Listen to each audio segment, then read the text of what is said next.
지난주에 여러분들에게 이미 태초부터 종말을 품고 세상이 창조됐다고 말씀드렸습니다. 무슨 말이냐면 어떤 목적지를, 어떤 목적을 이루기 위하여 역사가 가는 것이 아니라 이미 완성된 상태에서 역사가 펼쳐지고 있다는 것입니다. 좀 더 쉽게 얘기하면 여러분이 이 땅에 응아하고 생명이 잉태되고 출생할 때부터 여러분 안에 사망이 같이 나오게 되어 있습니다. 여러분들은 지금 그 사망을 품고 걸어가는 거예요. 그 길을. 그런 의미란 말입니다. 따라서 여러분들이 그런 시각 속에서 이 땅의 내 여생, 즉 인생, 또는 말로 신앙생활이 무언가를 보는 안목이 열리셔야 돼요. 그러니까 여러분들은 이미 하나님의 백성으로서 하늘나라에 이미 완성이, 종말이 결론되어 있단 말입니다. 그러면 그런 상태에서 왜 이 땅의 삶, 이 역사와 시간을 살아가야 되는가는 의문이 생기게 되잖아요. 그러면 하나님께서 어떤 것을 우리에게 가르치기 위해서 보냈다는 것을 우리는 알아야 됩니다. 따라서 여러분은 하늘나라에 들어가기 위해서 애쓰고 힘쓰고 노력하여 그것을 성취하고 탈취하기 위하여 애쓰면서 이 길을 걸어가는 것이 아니라 이미 완성된 그 상태에서 내가 어떻게 그런 하나님의 놀라운 은혜와 복을 얻었는가를 이 땅에서 배우도록 하나님이 이 세상에 보내셨다는 시각 속에서 여러분의 삶을 바라보셔야 한단 말입니다. 그걸 지금 배워가고 계십니까? 하나하나? 아니면 여전히 내 삶이 왜 이런가? 왜 이런 고통 속에 있는가? 좀 더 행복해질 수 없는가?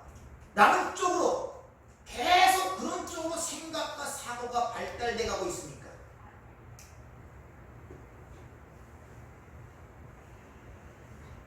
계시록 21장 성경 마지막 장에 보면은 새하늘과 새 땅이 있고 그러자 옛세상, 첫 세상, 첫 하늘과 첫 땅이 없어졌다 그러죠. 사라졌다 그러죠. 그 여러분 새하늘과 새 땅이 이미 완성된 존재로 지금 거기에 있단 말입니다. 하늘 보호자 우편에 예수 안에서 함께 있단 말입니다. 그럼 이 없어진 첫 땅과 첫 하늘, 이 세상에 지금 살고 있잖아요. 그럼 이 없어질 땅이 여러분을 왜 살고 있냐는 그 의미를 갖고 모든 삶을 질문을 해 나가야 돼요.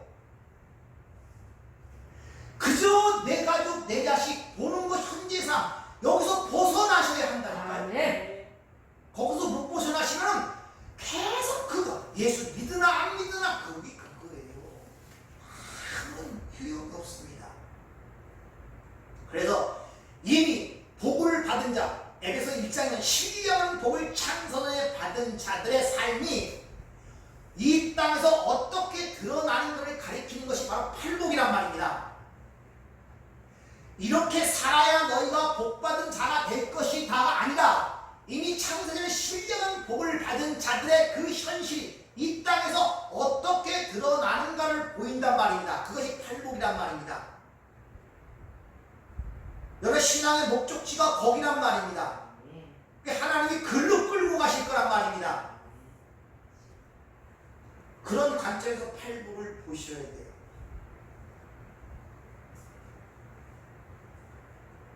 그래서 첫 번째 시작하는 게 심령이 가난한 자로 시작이 되는 거예요. 이렇게 복받은 자들의 이 땅의 현실이 어떻게 드러나느냐? 심령의 가난함으로 드러날 것이다. 그들이 바로 하늘에 속한 자다가 심령이 가난한 자는 복이 있다 이런 말이에요. 그럼 심령이 가난하다는 그 의미가 뭔가를 이해를 해야 우리가 그 어떻게 내 삶 속에 그 복이 임하고 있는가, 내가 천국 백성인가를 확인할 수가 있잖아요.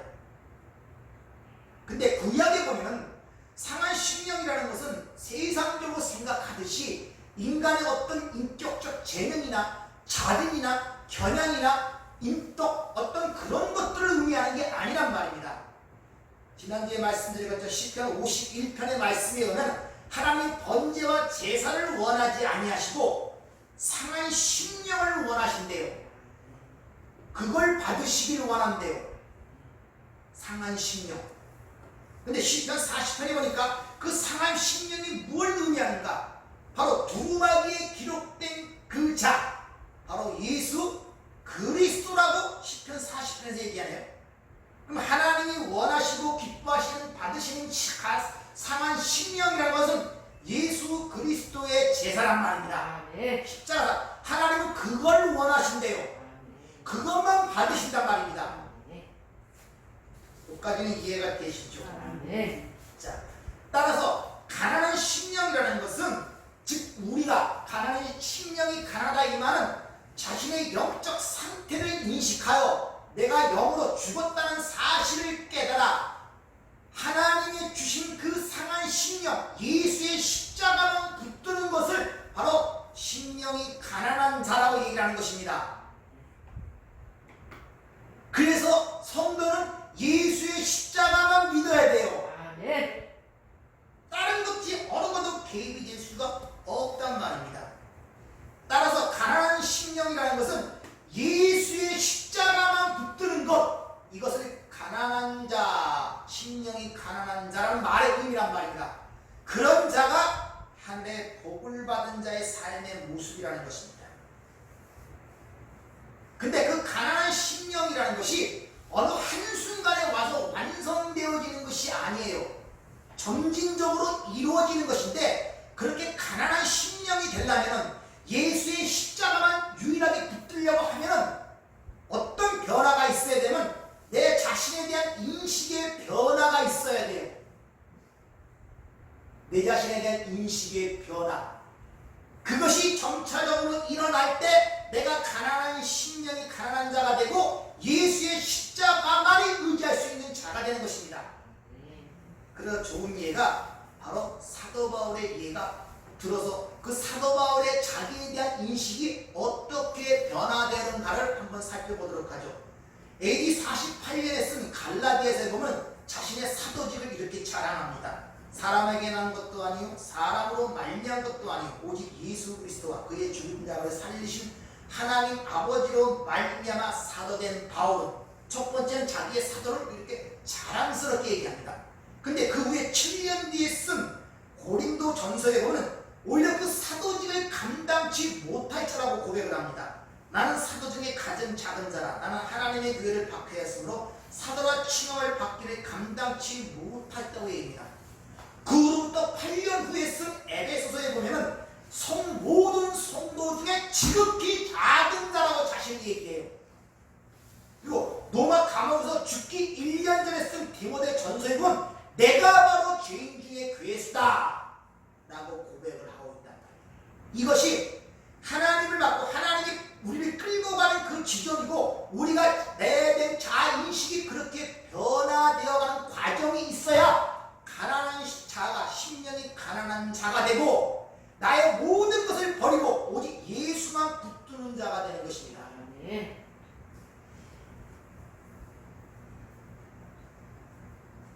어때요? 여러분 자의식이 그렇게 변해갑니까? 아직도 바리새인처럼 나는 저들과 같지 않으면 감사합니다, 제 왼수보다는 난 낫다는 걸 생각으로 비교 상대적 우위로 살아가고 있습니까? 교회를 많이 다녔지만 기독교의 올바른 신앙을 제대로 배우지 못한 자들은 올바른 신앙 생활을 할 수가 없습니다. 저도 마찬가지지만 어렸을 때는 기독교인이라는 것이 세상이 위인이라고 칭하는 그런 삶을 사는 사람, 또는 어떤 사회운동가의 삶을 사는 것을 기독교인의 삶처럼 생각한 경우가 있었습니다. 그래서 대부분 지금도 그렇지만 간디나 슈바이처 세상에서 위인이라고 칭송받는 자들의 삶을 롤 모델로 기독교에서 제시할 때가 많죠. 그래서 해방신앙이니 민중신앙이니 이런 소리들이 나오는 것입니다. 흔히 이 기독교계도 진보적 신앙이라 그러고 자유의지적 신앙의 노선에 있는 사람은 다 그렇게 생각하고 있죠. 그들은 세상에서 가난하고 억압받는 자들을 세상에서 해방시키는 것이 기독교의 목적인 줄 알고 가고 있단 말입니다. 그래서 그런 억압으로서 그들을 해방시키고 경제 구조와 사회 구조와 정치 구조를 바꿔서 사회 평등이니 세상의 시련이니 그쪽에 모든 힘을 쓸어 가고 있단 말입니다. 사회 정의 실현, 공정사회 실현, 지금 많이 듣는 구호들 아닙니까?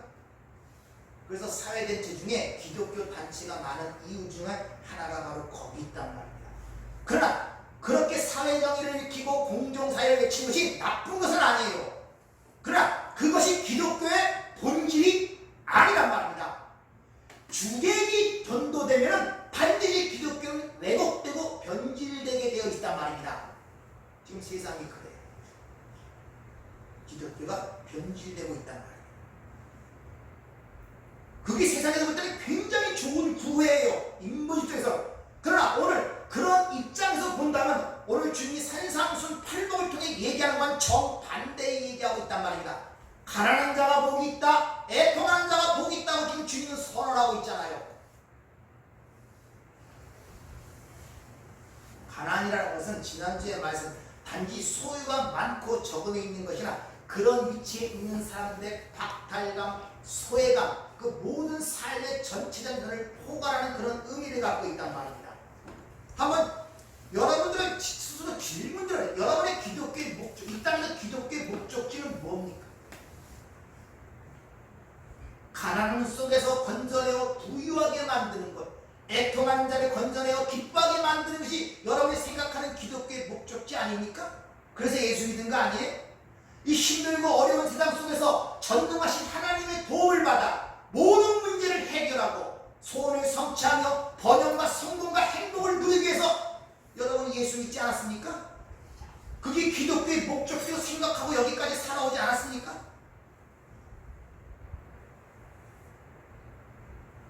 근데 성경은 정반대의 것을 얘기하고 있습니다. 그렇게 여러분이 벗어나고 싶어하는 가난한 것이 복이 있다, 애통하는 것이 복이 있다, 이렇게 지금 주님은 선언하고 있단 말입니다. 어째 여러분들은 신앙생활의 그런 딜레마에서 좀 자유롭습니까? 거기서 벗어났습니까? 아니 또 수많은 마음의 갈등을 갖고 거기서 헤매고 있습니까?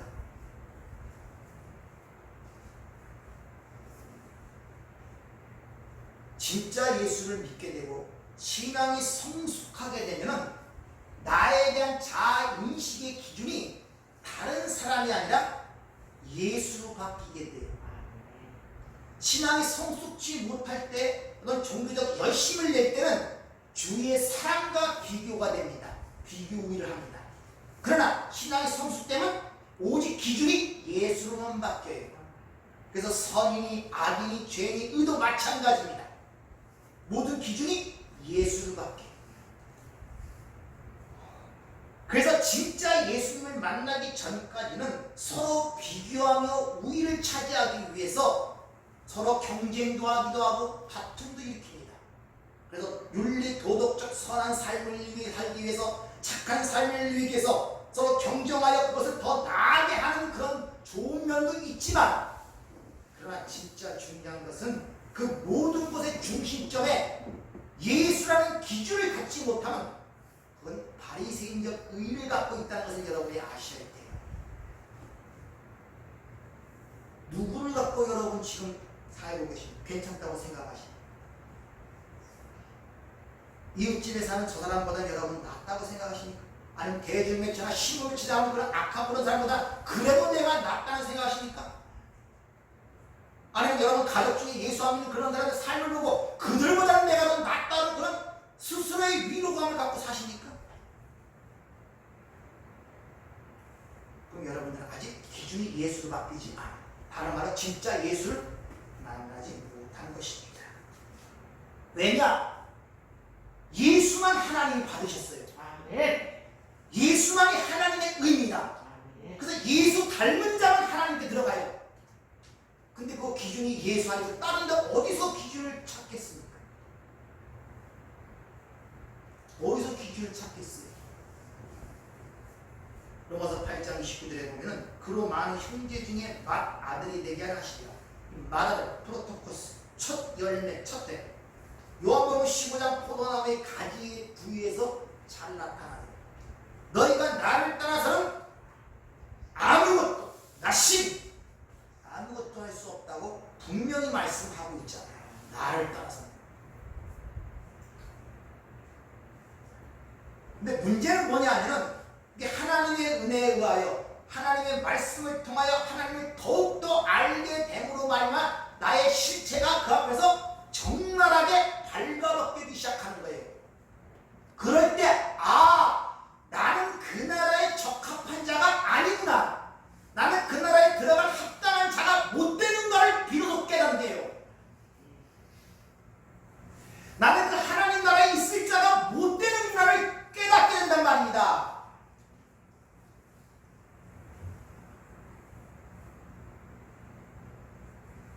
그렇게 내 자신의 무능함과 불가능과 추악함이 폭로될수록 어떤 고백이 나오십니까? 나를 불쌍히 여겨주세요. 아멘. 하나님 도와주세요. 아멘.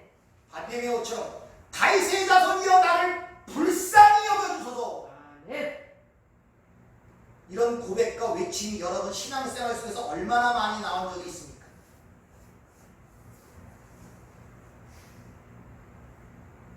빛이 가까울수록 어둠은 드러나게 돼 있는 것입니다. 그걸 심령의 가난함이라고 하고 그 동시에 애통함이 터져 나오는 거예요. 아시겠습니까? 그때 애통함이 터져 나옵니다. 그 애통이라고 번역된 이 헬라어 단어가 펜테오라는 단어인데 그는 슬픔을 나타내는 여러 가지 헬라어가 있지만 이 단어가 가장 그 슬픔을 강력하고 비통한 가운데 나타나는 단어가 이 펜테오, 애통이라는 단어입니다. 마가복음 16장에 보면 예수님의 죽음을 바라보고 울 때 이 단어가 사용되고 계시록 18장에 보면 이 세상을 상대하는 바벨론이 멸망이 나갈 때 그 안에 모든 상품이 불탑니다. 근데 그 장사라든 장사꾼들이 불타는 그것을 보고 티끌을 뿌리며 울부짖는 모습 속에서 이 단어가 사용돼요. 즉 성도가 하나님의 말씀을 통하여 빛에 의하여 하나님을 만남으로 말미암아 자신의 실체가 드러날 때 가슴이 무너지고 창자가 끊어지는 그 상태, 그걸 애통이라고 하십니다.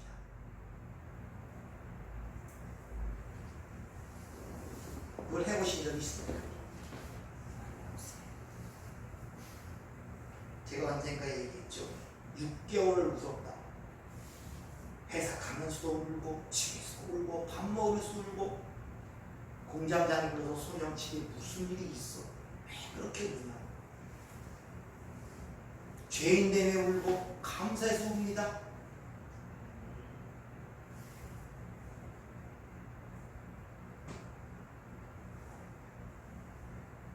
바로 성도는 그 속에서 자기의 옛사람의 죽음을 맛보는 거예요. 내가 죽는 것을 맛본단 말입니다. 그것을 애통이라고 합니다.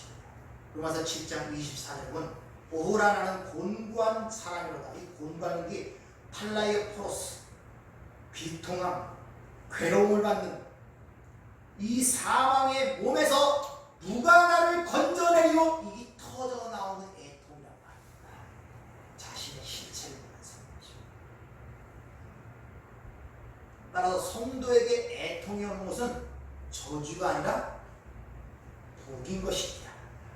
지금 복이라고 그러잖아요. 근데 어떻게 됐는지 기독교가 애통하는 자를 기뻐하는 자로 만들어내는 것이 기독교의 목적이냐? 그렇게 가고 있단 말이에요. 따라서 성도에게 터져나오는 눈물은 그것은 우리에게 유익이라는 것을 여러분들이 아셔야 돼요. 아멘. 시편 126편 5절에 보면 눈물을 흘리며 씨를 뿌리는 자는 기쁨으로 거두리로다. 울며 씨를 뿌리며 나가는 자는 반드시 기쁨으로 그 곡식단을 가지고 들어오리라. 눈물을 흘리며 씨를 뿌리는 자가 기쁨으로 곡식단을 거두고 가지고 들어온다는 것이다. 그럼 애통으로 우리가 거두는 것이 무언가? 거기에 대해서 한번 생각해보자. 이 애통이 우리에게 뭘 일으키기 때문에 우리에게 그것이 유익한 것이 되는가? 왜 성도들이 눈물이 우리에게 유익하고 해로운 것이 아니라 유익하게 되는가? 한번 살펴보도록 하겠습니다. 고린도서 7장 8절 이하의 내용을 이것을 좀 쉬운 성경을 알아듣기 쉬운 성경을 제가 말씀을 잘 들어보세요. 나는 지난번에 여러분에게 보낸 나의 편지가 여러분의 마음을 아프게 한 것에 대하여 후회하지 않습니다. 그 편지가 여러분의 마음을 아프게 한 것을 알고 잠시 후회하긴 했지만 이제 나는 도리어 그 편지를 보낸 것을 기쁘게 생각합니다. 내가 기쁜 까닭은 여러분이 받은 상처 때문이 아니라 여러분이 그런 상처가 여러분의 회개의 자리로 이끌어 주었기 때문입니다. 그런 슬픔과 근심을 통하여 여러분이 하나님께서 바라시는 대로 회개하고 하나님께로 돌아왔으니 결국 여러분에게 도움을 되었고 해를 끼친 것이 아닌 셈입니다. 하나님의 뜻에 맞게 근심하는 경건한 슬픔은 회개를 가져오고 회개는 우리를 구원으로 이끌기 때문에 그런 슬픔은 후회할 것이 없습니다. 하지만 하나님의 뜻에 벗어난 세상적 슬픔은 죽음을 가져올 뿐입니다. 보십시오. 하나님의 뜻에 맞는 경건한 슬픔은 여러분에게 얼마나 많은 유익을 안겨주었습니까? 그로 인해 여러분은 더 열심을 내게 되었고 더 변화하게 되었으며 더 의문을 갖게 되었고 더욱 하나님을 두려워하게 되었습니다. 또한 더욱 간절한 마음과 더욱 뜨거운 마음과 더욱 죄에 대한 응징하는 자세를 갖게 되었습니다. 이처럼 여러분은 모든 면에서 여러분 자신의 깨끗함을 보여주었습니다. 그 당시에 고린도 교회 교인들이 대부분 유대인들이었어요. 그래서 자신들이 할례 받은 것, 율법 갖고 있는 것 이걸 엄청 자랑했습니다. 뿐만 아니라 고린도 교회에 여러 가지 성령의 체험들이 많다 보니까 황홀한 경험과 그런 것들을 계시라고 주장을 했습니다. 거기다 사도직에 대한 것에 강한 어떤 그런 걸 갖고 있어갖고 사도 바울은 사도가 아니다 이렇게까지 얘기했습니다. 더군다나 얼굴도 못생기고 말도 어눌했다는 이런 문제 때문에 고린도 교회에 많은 문제가 있었어요. 그런 데 대해서 사도 바울이 듣고 엄중한 책임을 물어서 그 편지를 썼어요. 근데 그 편지가 현재는 남아있지 않습니다. 원래 고린도 교회에 4개의 편지를 썼답니다. 근데 2개는 없어지고 지금 고린도 전후서 2개만 남아있죠. 그런데 그렇게 편지를 써보냈더니 그걸로 인하여 사도 바울을 미워하고 그런 것이 아니라 디도를 통해 들어온 소식은 오히려 사도 바울의 그런 엄한 책망을 받고 그들이 자신을 바르게 인식하고 회개하고 구원에 이르는 놀라운 하나님의 축복이 임했다는 소식을 들은 거예요. 지금 그 얘기를 지금 하고 있습니다. 즉 죄에 대한 통렬한 자각이 회개케 하여 구원에 이르게 하는 결과를 낳게 만들었단 말입니다. 이게 기쁨으로 단을 눈물을 흘리며 씨를 뿌리는 자가 기쁨으로 곡식의 단을 걷고 들어온다는 그 말씀의 의미란 말입니다. 따라서 우리는 하나님에 의하여 자신의 죄와 세상의 죄를 깨닫게 됨으로 말미암아 내 마음이 심령이 가난한 자가 되고 그로 말미암아 터져 나오는 애통함으로 말미암아 하나님의 은혜와 오직 예수 그리스도의 십자가만을 의지하는 자로 우리가 완성되어지기 때문에 그런 거예요. 따라서 지금 이 역사, 우리가 사는 이 세상의 시간과 역사는 당신의 백성들에게 그걸 가르치는 훈련장이요 교육장이 바로 이 첫 세상이란 말입니다. 지금 거기서 여러분이 훈련을 받고 있는 거예요. 지금요.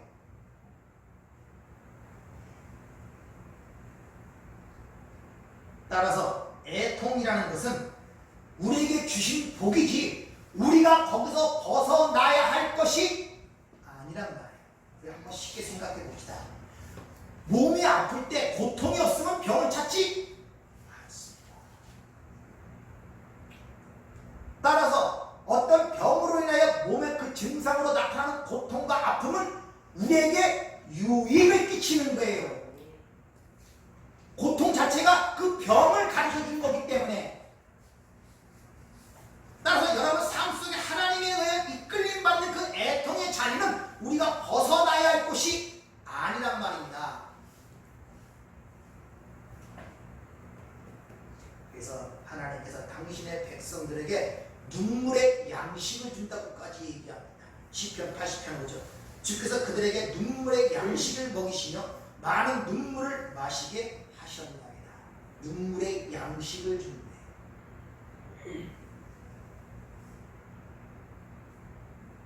자신의 죄에 대하여 세상의 죄에 대하여 물어본 적이 있습니다.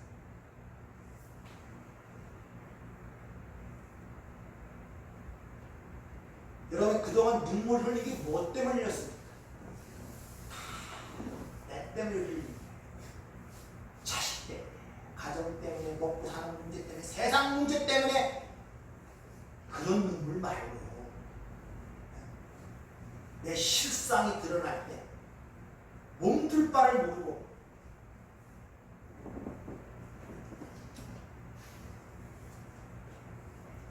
하나님께서 그렇게 은혜로 주신 것들은 우리의 의지와 결단과 인간의 지식으로 깨달을 수 없기 때문에 고린도서 2장 21절에 보면 2장 10절에 보면 성령을 주신다고. 왜?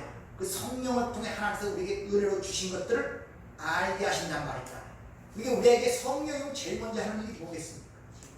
바로 세상과 그 자신에 대한 죄를 폭로시키기 시작하는 거예요.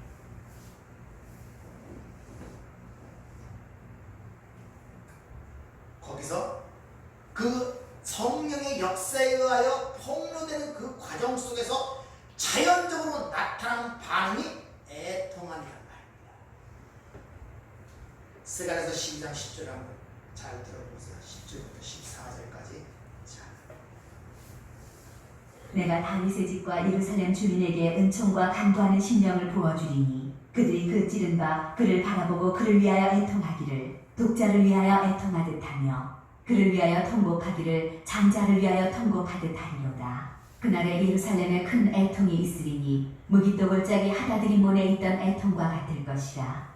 온 땅 각 족속이 따로 애통하되 다윗의 족속이 따로하고 그들의 아내들이 따로하며 나단의 족속이 따로하고 그들의 아내들이 따로하며 레위의 족속이 따로하고 그들의 아내들이 따로하며 시므이의 족속이 따로하고 그들의 아내들이 따로하며 모든 남은 족속도 각기 따로하고 그들의 아내들이 따로하리라.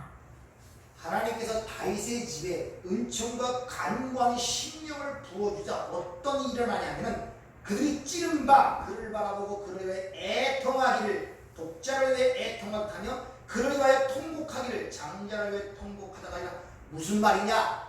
아! 내가 예수 죽인 죄인 맞습니다라는 고백이 나오더란 말이에요. 은총과 간구하는 심령을 부어주자. 내가 죄인 맞습니다.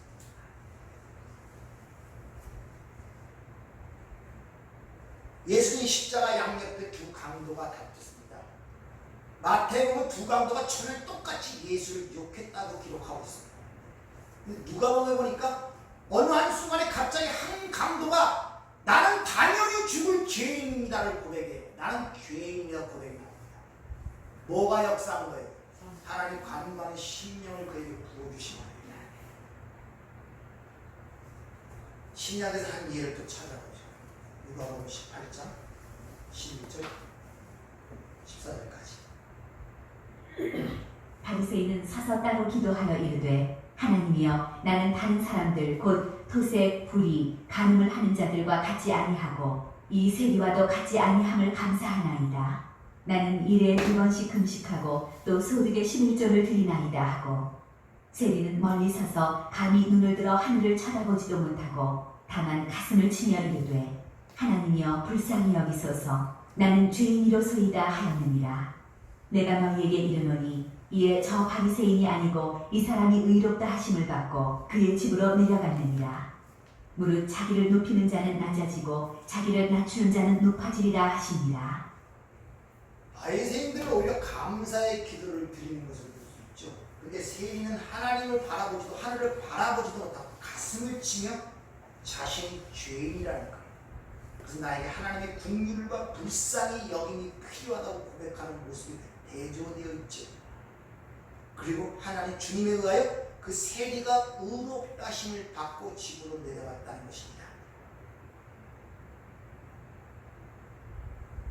신앙생활을 잘못하게 되면 이 바리새인적 의를 갖고 이 세리를 다시 말하면 나는 가난한 사람과 같지 않아이다. 또 술 먹은 사람과 같지 않아이다. 세상 사람과 같지 않아이다.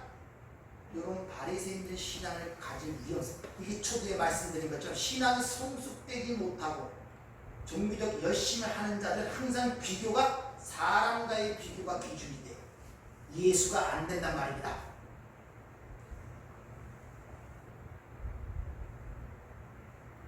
근데 세상은 바리새인들을 칭송해요. 세리와 같지 않은 것, 가난한 여인과 같지 않은 것, 질전을 드리고 2번씩 금식하고 그런 사람들을 추종하고 그런 사람들을 칭송해요. 그러다 보니까 교회 신앙생활하는 사람들이 그렇게 세상 사람들의 칭송받는 쪽으로 자꾸 나가고 교회도 그런 식으로 이야기를 해버리게 돼요. 교회가 하나님의 은혜는 떠나버리고 율법주의를 변하는 거예요. 그들의 칭송을 받기 위하여. 그러니까 회개라는 것이 사라지고 애통이라는 것이 사라져요.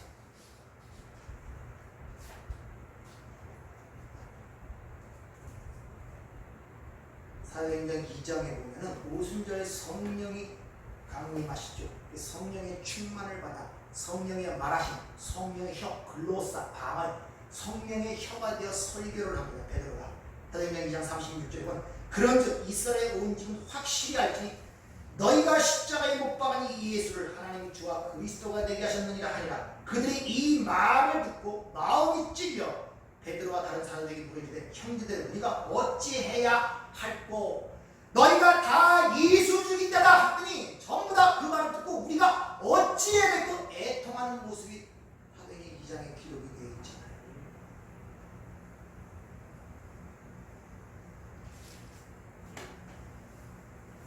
따라서 애통이 없는 성도나 애통 없는 교회는 성도도 아니고 교회도 아니라는 사실을 아셔야 됩니다. 성경은 어디까지 얘기를 하는가 한번 찾아볼까요? 에스겔서 9장 4절 6절을 보면 잘 들어보세요. 여호와께서 이르시되 너는 예루살렘 성읍 중에 순행하여 그 가운데서 행하는 모든 가증한 일로 말미암아 탄식하며 우는 자의 이마에 표를 그리라 하시고 그들에 대하여 내게 이르시되 너희는 그를 따라 성읍 중에 다니며 불쌍히 여기지 말고 긍휼을 베풀지 말고 늙은 자와 젊은 자와 처녀와 어린아이 애를 다 죽이되 이마에 표 있는 자에게는 가까이 하지 말라. 내 성소에부터 시작할지니 하시매 그들이 성전 앞에 있는 늙은 자로부터 시작하더라. 즉 하나님께서는 자신과 세상의 죄에 대하여 애통하지 않는 자를 다 죽이라는 것입니다. 그리고 자신의 죄에 대하여 세상의 죄에 대해 애통하는 자들의 이마에 표를 해놓으라고. 그들을 가까이 건들지 말라는 것입니다. 그러니까 애통이라는 것은 해도 되고 안 해도 되는 것이 아니라 하나님의 표라고 할 정도로 성도에 반드시 드러나야 할 신앙의 한 부분이라는 것을 여러분들이 아셔야 돼요. 그 애통이 어느 정도까지냐? 자기 자식이 죽은 애통함을 받았듯이 통곡하듯이.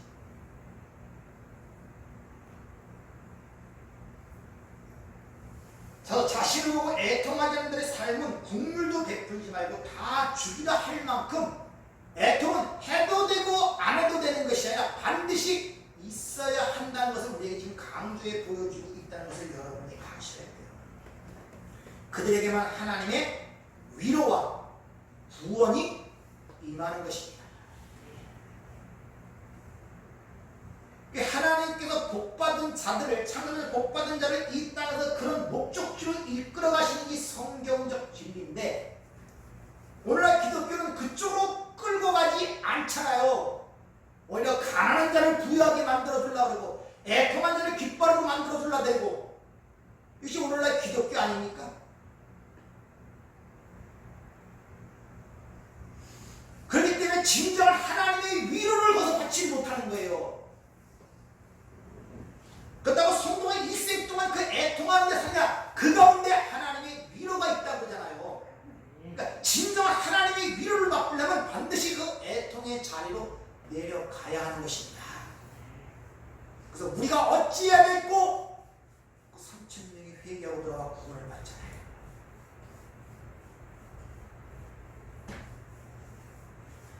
우리의 모든 삶이라는 것이 항상 그렇습니다. 우리는 이 세상에 관심을 두고 있고 내 자신의 실체가 뭔지 그걸 부딪혀서 하나님을 진정 만나고 예수를 만나지 못하면 내 실체를 보지 못해요. 절대 못 보여요. 인간은 자기 자신을 절대 보지 못합니다. 반드시 하나님이라는 빛, 하나님이라는 말씀에 의해 내 자신의 실체가 드러나게 되어 있단 말입니다. 그러니까 하나님을 안다는 것은 또 다른 말로 나를 안다는 것과 같은 의미를 갖고 있는 거예요. 몇백 10년이 아니라 산속에서 20년 동안 수행을 해도 자기 자신을 몰라요.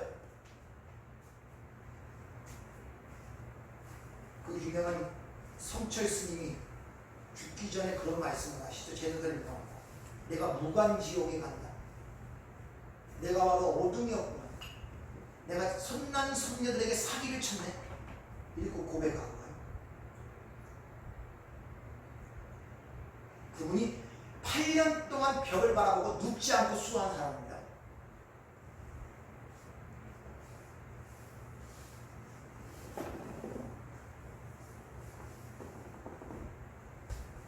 우리는 이 세상에 살면서 복잡한 거 하나도 없습니다. 창세기 2장 7절 그거 하나만 제대로 깨닫고 가면 되는 거예요. 네. 하나님의 은혜로 우리에게 생기가 부어지잖아. 생명이 부어지라면 나는 그래 불간자구나. 그 지점을 깨닫고 가는 거예요. 그래서 나의 모든 것은 하나님의 은혜로 된 것이구나. 사도 바울의 고백처럼 그거 하나 깨닫고 가는 거예요. 뭐 대단한 것이 아니라 하나님이 그 자리로 밀어내기까지 바로 그 아들의 죽으심이 필요했고 또 다른 보혜사 성령이 이 땅에 와야 됐고 이 삼위일체 하나님이 끝까지 우리를 포기 않고 그 지점까지 끌어내시는 그 모든 과정이 이 역사 속에서 개인들의 인생 속에서 있단 말입니다. 근데 우리가 눈이 어두워 그 은혜와 그 하나님의 끈질긴 돌보심이라는 우리가 보지를 못하는 거예요. 왜? 거기에 관심이 없으니까. 그저 썩어질 육신이 이한 것 때문에 애통하고 고통스러워하고 힘들어한단 말입니다. 그 썩어질 육신 자체를 주신 것도 하나님이신데 그래서 너희가 태어날 때부터 그 사망을 같이 잉태하고 살아나지 않느냐. 그 사는 동안에 그 사망이 너를 그 생명을 어떻게 해하고 갉아먹는가를 인생을 통해서 한번 봐. 근데 그 사망을 이길 자는 생명이 사망을 삼겠다는 예수밖에 없어. 그러니까 네 자신을 바라보고 네 자신을 놓고 그 예수만 바라보고 예수만 붙들라란 말입니다. 네. 그거 가르치는 게 지금 역사가 여러분들. 근데 그렇게 하지 못하면 이리 얽히고 저리 얽히고 혈육관계 얽히고 이웃관계 얽히고 인간관계 얽히고 내 자신에도 엄청난 사실에 엄청난 복잡한 사실에 묶여갖고 숨을 못 쉬어요. 숨을 여러분들 자신에게도 숨을 못 쉰다니까요. 왜 그렇게 복잡한 것들로 얽혀있는지 결자 해결하고 여러분 스스로가 그걸 하나님의 말씀을 통해 깨달아 해결해야지 남이 해결해 주신 바라면 안 된단 말입니다. 여러분들. 그래서 하나님께서 말씀을 주신 거예요. 그래서 양날선 예비한 검에 의하여 우리가 먼저 해체가 되어야 여리고성을 이기고 가나안 땅에 들어가는 것입니다. 요단강을 건너 거대한 여리고성이 있는데 그걸 어떻게 무너뜨리느냐. 군대를 조직하고 힘을 키우는 것이 아니라 먼저 군대 장관으로 칼을 맞대어 칼이 내가 먼저 맞아야 된다. 내가 완전히 부인된 상태에서 그리고 그 거대한 여리고성은 하나님의 말씀에 순종하는 대로 세상으로 볼 때는 얼마나 어리석은 방법이에요. 가서 한 바퀴 돌고 오고 있고 또 한 바퀴 돌고 오고 있고 그 미친 짓 아닙니까? 세상으로 볼 때는 그 거대한 성은 또 한 바퀴 돌고 7번이 7일째 7번 돌고 소리 외칠 때까지 그 성은 견고한대로 서 있었단 말입니다. 근데 마지막 7번 그리고 소리를 지르자 그 거대한 성이 한순간에 무너지는 역사가 성경에 기록되어 있잖아요. 그 여리고 성의 무너짐은 적의 무너짐이 아니라 나의 무너짐을 상징적으로 그림으로 보여주는 거란 말입니다. 그 하나님의 약속의 땅에 들어가는 가장 강력한 성 맡고 있는 장벽은 다름이 아니라 나란 말입니다. 나. 근데 그 내가 무너지면서 내가 부인된단 말입니다. 그래서 하나님의 말씀이 얘기한 검에 의하여 영과 혼과 관계가 골수를 완전히 찔러 쪼개서 내가 해체되는 길밖에 없는 것입니다. 근데 그 여리고성을 자꾸 우리는 내 밖에서 찾잖아요. 그 복을 누리지 못하는 장벽을 세상이 생각하는 어떤 물질, 명예, 학식 뭐 거기서 찾잖아요. 그것이 가장 내 인생의 큰 절벽, 방벽점이야. 내 남편, 내 자식 다 거기서 찾잖아요. 이게 가장 큰 장벽이야. 저거만 없어지면 내가 들어가는데 내가 장벽인지 모르고 자기는 해체가 되지 않으면서 아무리 그 장벽을 여러분들이 주면 뭔가를 그긴 안 돼. 내를 내가 어떻게 죽입니까? 생각을 해보세요. 어떻게 나를 죽여요, 나를. 그래서 우리 부지런히 하나님의 말씀을 통하여 영과 혼뿐아 관절과 골수, 이 땅에 움직이는 짐승처럼 움직이는 골수와 영과 혼이라는 게 영적인 세계를 하고 관절과 골수라는 이 땅에 움직이는 모든 짐승 어떤 그런 움직임의 상태를 얘기하는 거예요. 후시키코스, 그냥 목숨. 그 모든 것이 하나님의 말씀에 와요 해체가 돼야 돼요. 사고의 해체가 돼요. 그래야 그 거대한 성이 무너지고 약속의 땅에 들어간다. 아멘. 오늘 그 일을 하시기 위하여 주님이 졸지도 아니하시고 주무시지도 아니하시고 심장처럼 쉬지 않고 뛰면서 우리를 밤낮으로 교훈하고 있는데 우리는 그것에 무디니까 이렇게 힘든 거예요. 그래서 여러분이 한 주간마다 이렇게 와갖고 말씀을 통하여 자각이 되는 거예요. 그런 것들 전혀 다른 세상의 얘기를 하잖아요. 여러분이 다른 세상 것을 바라봤으면 교회 잘못 온 거예요. 투자 설명하는데 그런데 가세요. 부동산 투자 설명하고 어떻게 하면 재테크를 잘 돈 벌고 그런 데는 거기가 훨씬 똑똑해요. 교육을 할 사람은요.